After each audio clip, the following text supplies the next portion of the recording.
इस वीडियो को लाइक करें, हमारे चैनल दशमलव को सब्सक्राइब करें और बेल आइकन को दबाएं। नमस्कार, मैं ललित कुमार विकलांगजन के अपने चैनल दशमलव में आपका स्वागत है। मैं पेश कर रहा हूं सैटरडे सवाल की 20वीं कड़ी। हम 20वीं कड़ी तक आ पहुंचे हैं।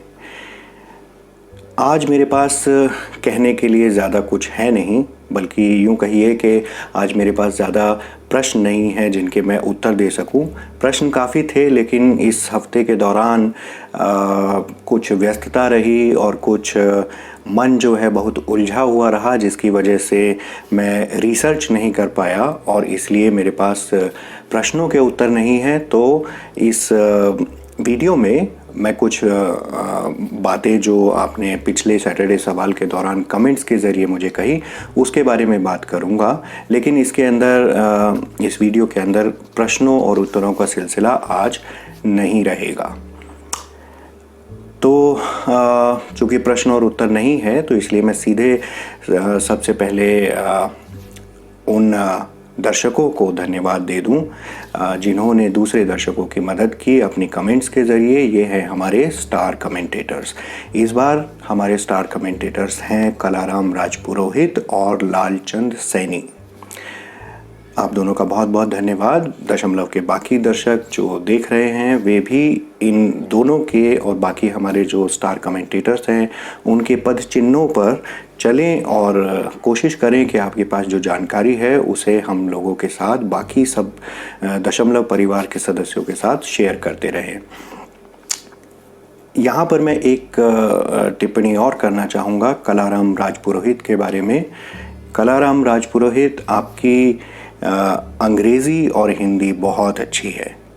आप अक्सर हिंदी में जवाब देते हैं, हिंदी में कमेंट्स करते हैं, तो हिंदी तो मैं जानता रहा हूं कि आपकी काफ़ी अच्छी है, लेकिन पिछले सैटरडे सवाल की एक कमेंट पर आपने अंग्रेज़ी में जवाब दिया और माशाल्लाह आपकी अंग्रेज़ी भी बहुत अच्छी है। इस चीज़ को बनाए रखिएगा। अब चूँकि मैं बार बार कहता हूं कि भाषा बहुत महत्वपूर्ण है, इसलिए जहाँ कहीं भी मुझे दिखता है कि कोई व्यक्ति भाषा में अच्छा है तो मुझे बहुत अच्छा लगता है। कलाराम, इस चीज़ को बना कर रखिए और इसको और ज़्यादा इम्प्रूव कीजिए। यह आपके बहुत काम आने वाली चीज़ है। दिल्ली की मीटिंग के बारे में जो मैंने पिछले वीडियो में बात की थी, उसके बारे में बहुत सारे लोगों ने बहुत सकारात्मक रुख दिखाया है। लोग चाहते हैं कि इस तरह की एक मीटिंग हो, लोग एक दूसरे से मिले जुलें। तो चूँकि काफ़ी सारे दशमलव के दर्शक इसमें रुचि रखते हैं, तो हम जल्दी ही कोशिश करेंगे कि इस तरह की कोई मीटिंग दिल्ली में पहले आयोजित की जाए और बाद में फिर देखेंगे कि दूसरे शहरों में भी इस तरह के किसी आयोजन को किया जा सकता है क्या। फिर आते हैं दशमलव इम्पैक्ट के बारे में। मैंने पिछली बार आपसे पूछा था कि दशमलव को चलते हुए अब काफ़ी महीने हो गए हैं, तो क्या दशमलव की वजह से आपके जीवन पर कोई सकारात्मक प्रभाव पड़ा है। तो काफ़ी सारे दर्शकों ने इसके बारे में कमेंट की। उन्होंने बताया कि किस तरह का सकारात्मक प्रभाव उनके जीवन पर पड़ा है। मैं सारी कमेंट्स को शामिल नहीं कर सकता हूं, पर मैंने 2 कमेंट्स को यहां पर पिक किया है। एक कमेंट विवेक कुमार की है, जिन्होंने बहुत सीधी सरल बात लिखी है और इसीलिए मैंने उसको पिक किया है। बहुत इम्पॉर्टेंट बात लिखी है। विवेक ने कहा है कि दशमलव ने मुझे एक बेहतर इंसान बना दिया। Thank you. अब इससे बड़ी कोई बात नहीं हो सकती। यही दशमलव का और मेरा उद्देश्य है कि आप एक बेहतर इंसान के रूप में डेवलप हों। ये प्रश्न उत्तर और ये सारी स्कीम्स और एग्ज़ाम्स और जॉब्स, ये सब चीज़ें अपनी जगह, इन सब का महत्व है, लेकिन जो मेरा मूल उद्देश्य है वो आपकी व्यक्तित्व को संवारना है, उसको निखारना है। फिर सुजीत प्रजापति, इनकी कमेंट है।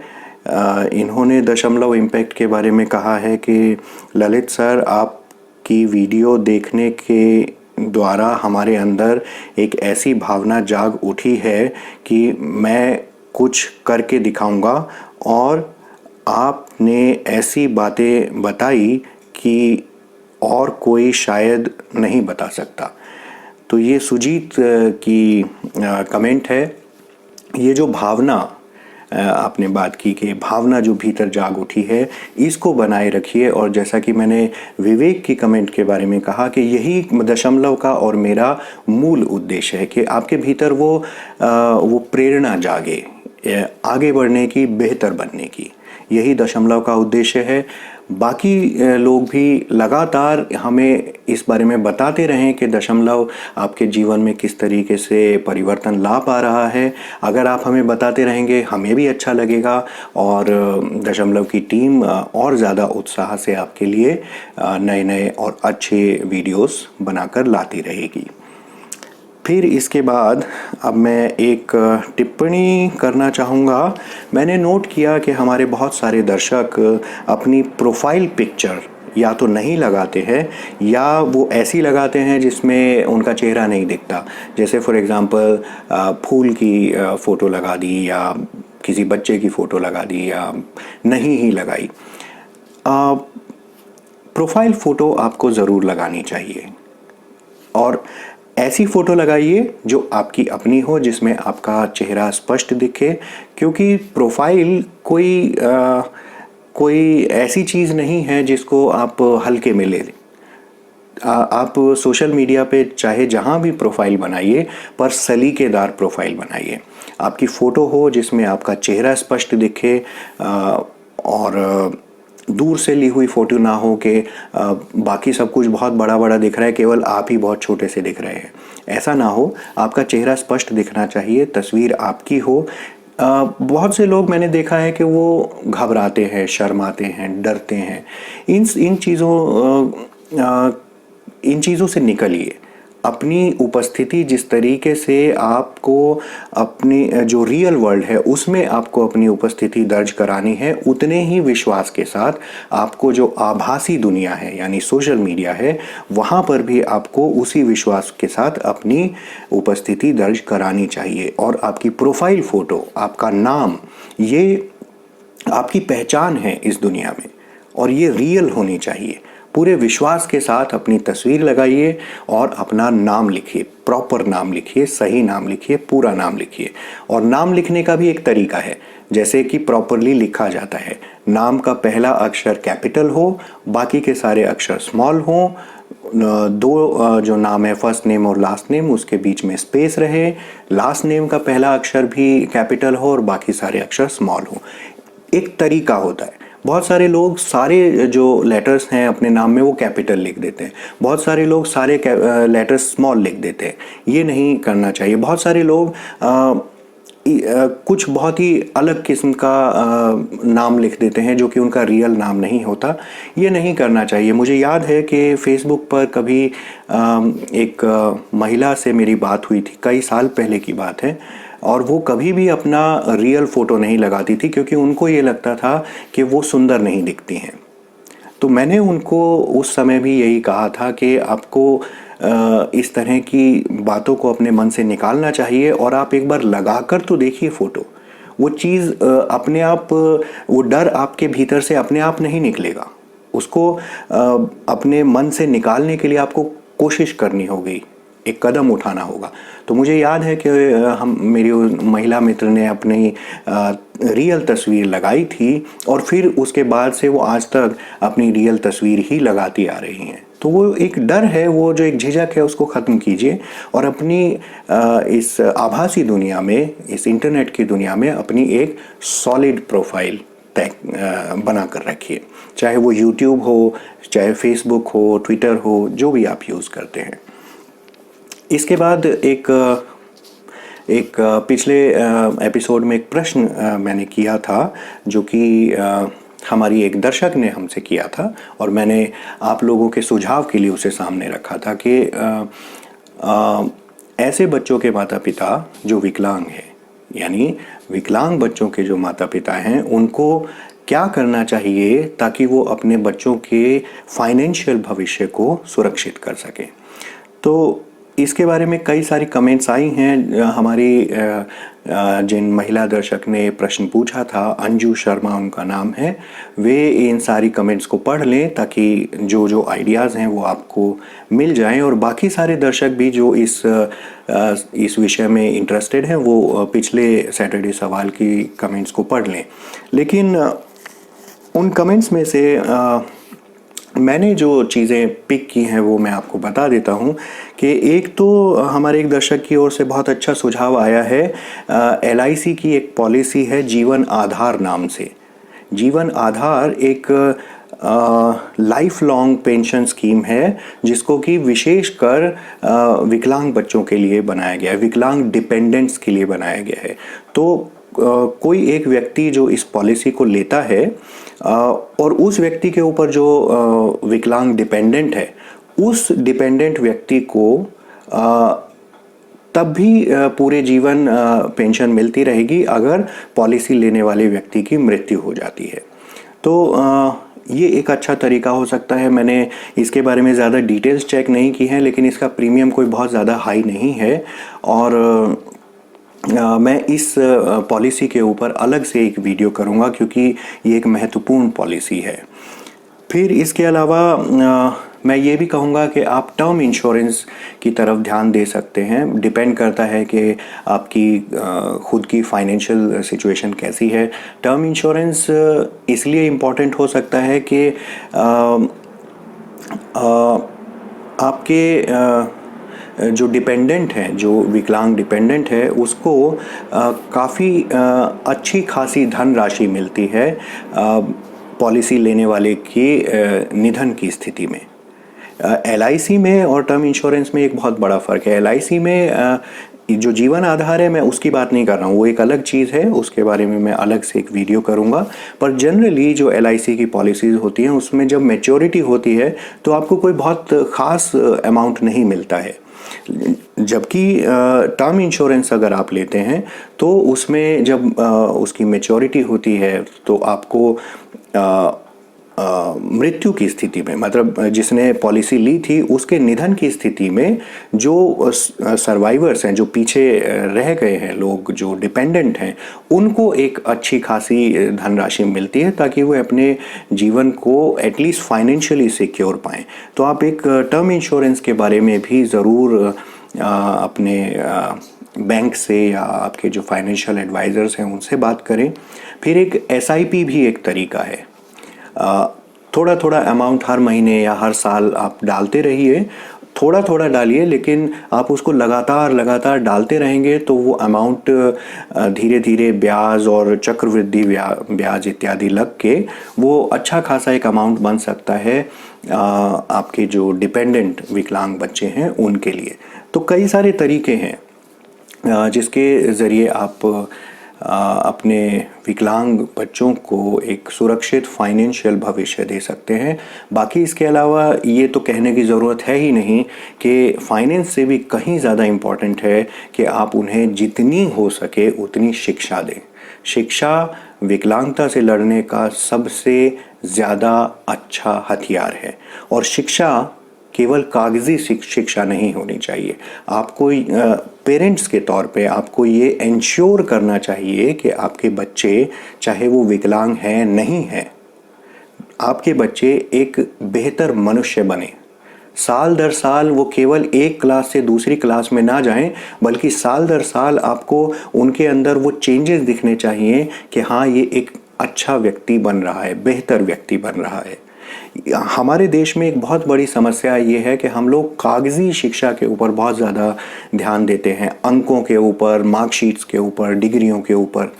ये चीज़ें अपनी जगह हैं, लेकिन हम जिस चीज़ को भूल जाते हैं वो ये है कि लाइफ, ज़िंदगी जीने के लिए जो स्किल्स होती हैं वो हम कहीं ना कहीं खो देते हैं। और जैसा कि आप में से बहुत सारे लोग इस बात को मानेंगे कि जब आप डिग्रीज़ लेकर, ये जो कागजी शिक्षा है इसको लेकर मार्केट में आते हैं तो जॉब्स नहीं मिलती। अब ये बात ठीक है कि मार्केट में जॉब्स की कमी है, लेकिन अगर आपके अंदर वास्तव में वो स्किल्स हैं तो आपको जॉब मिलेगी, ज़रूर मिलेगी। ज़्यादा बड़ी समस्या हमारे यहाँ ये है कि हम हाथ में डिग्री थाम लेते हैं, लेकिन हमारे भीतर वो स्किल्स नहीं होती जो कि मार्केट चाहती है। हमारे यहाँ पर बहुत सारे इंजीनियर्स ऐसे कॉलेजेस से निकलते हैं जहाँ कॉलेज में उनको कुछ पढ़ाया जाता है और मार्केट में किसी और चीज़ की डिमांड है। तो ये एक बहुत बड़ी समस्या है। तो शिक्षा दीजिए, जितनी हो सके दीजिए, लेकिन उस शिक्षा का जो मकसद है वो आपके बच्चे की पर्सनैलिटी डेवलपमेंट भी होना चाहिए। तो जो ज्ञान वाली शिक्षा है कि पहले से जो इंसान ने ज्ञान इकट्ठा कर लिया है, साइंस है, मैथमेटिक्स है, हिस्ट्री है, आर्ट्स है, कॉमर्स है, ये सारी चीज़ें हैं, पर उसके अलावा ध्यान दीजिए कि ज़िंदगी को जीने की स्किल्स उस व्यक्ति के पास हों, वो एक अच्छा नागरिक बने। अगर ये सब हो पाएगा तो मुझे नहीं लगता कि किसी भी विकलांग बच्चे को अपना जीवन अच्छे से और गरिमापूर्ण तरीके से बिताने में कोई दिक्कत होगी, ऐसा मुझे नहीं लगता। ये एक बात रही। फिर एक और चीज़, एक और कमेंट हमारे सामने आई थी पिछले सैटरडे सवाल में, जिसमें हमारी एक महिला दर्शक ने हमें बताया कि उनकी उम्र 47 साल है और उनको एक पाँव में घुटने से नीचे एम्पुटेशन हुआ है और पिछले साल तक वे जॉब करती थी। वो बीटेक, एमबीए, पीएचडी, 3 बड़ी डिग्रियां उनके पास हैं।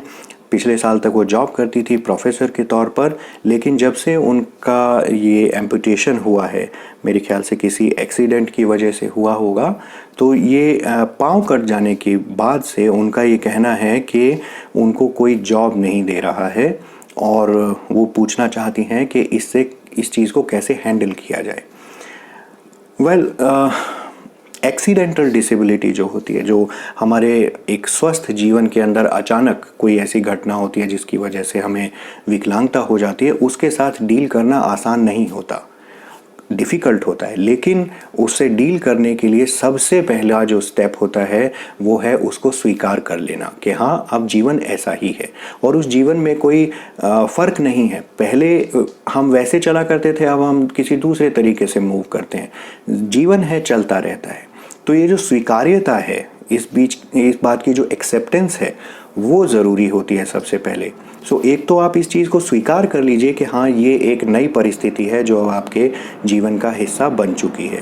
दूसरा, आप इस बात की कोशिश ज़रूर कीजिए कि विकलांगता से जूझने के लिए जो नई टेक्नोलॉजीज़ मार्केट में आ रही हैं, उसके बारे में लगातार उस पर निगाह बनाए रखिए। आपको एम्पुटेशन है, आपकी मसल्स में कोई प्रॉब्लम नहीं है, तो अगर आपको एक अच्छा प्रोस्थेटिक लिम्ब मिल जाए, एक नकली पाँव मिल जाए जो कि अच्छे से आपके पाँव में फिट हो सके, तो मेरे ख्याल से आप अपने जीवन के ज़्यादातर काम जो हैं वो उसी तरह से कर पाएंगी जैसे पहले कर पाती थी। तो ये तो एक इसका पक्ष हुआ। दूसरा पक्ष ये कि आपको कोई जॉब नहीं दे रहा। देखिए, हो सकता है कि आपको जॉब ना मिल रही हो, लेकिन इस बात को आप ऐसे ना माने कि कोई आपको इसलिए जॉब नहीं दे रहा क्योंकि अब आपका एक पाँव घुटने से नीचे से कट चुका है। आप एक प्रोफेसर रही हैं, तो मुझे नहीं लगता कि आपके काम में आपकी डिसेबिलिटी किसी भी तरीके से बाधा बनेगी। समस्या मेरे ख्याल से ये है कि मार्केट में जॉब्स हैं ही नहीं, बेरोज़गारी बहुत बहुत ज़्यादा है। तो आपको ऐसा लग सकता है कि आपको जॉब इसलिए नहीं दी जा रही है क्योंकि अब आप एक एम्पुटी हैं, पर ऐसा नहीं है। आप चीज़ों को नेगेटिवली मत लीजिए। ये सोचिए कि कोई और वजह हो सकती है जिसकी वजह से अभी तक आपको नई जॉब नहीं मिल पाई है। तो उन कारणों को फाइंड आउट कीजिए, उनको ढूंढिए कि क्या वजह है कि आपको अभी जॉब नहीं मिल रही है। और मैं तो ये कहूँगा कि अगर आपको कोई कारण ना मिले तो भी कोई आश्चर्य की बात नहीं है, क्योंकि जॉब मार्केट बहुत कठिन हो चुकी है आजकल। पर एक नेगेटिव फ्रेम ऑफ माइंड में ना जाएं कि आपको एम्पुटेशन की वजह से आपको जॉब नहीं मिल रही है। फिर इसके अलावा और भी चीज़ों की तरफ आप ध्यान दे सकती हैं कि चूंकि आपके पास तो ज्ञान का भंडार है, आप बीटेक हैं, एमबीए हैं, पीएचडी हैं, तो आप जॉब लें क्यों, आप जॉब दीजिए।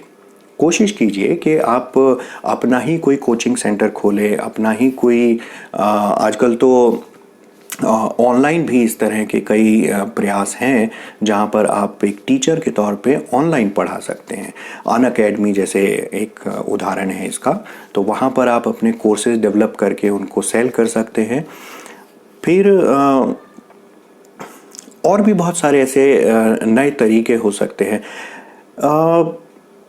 अगर मेरी निगाह से देखें तो जीवन हमें कभी कभी ऐसे मौके देता है जो हमें लगते तो ऐसे हैं कि वो जीवन ने हमारे साथ क्या अन्याय कर दिया, लेकिन उन्हीं मौक़ों को आप पॉजिटिवली भी यूज़ कर सकते हैं, यानी ब्लेसिंग इन डिस्गाइज।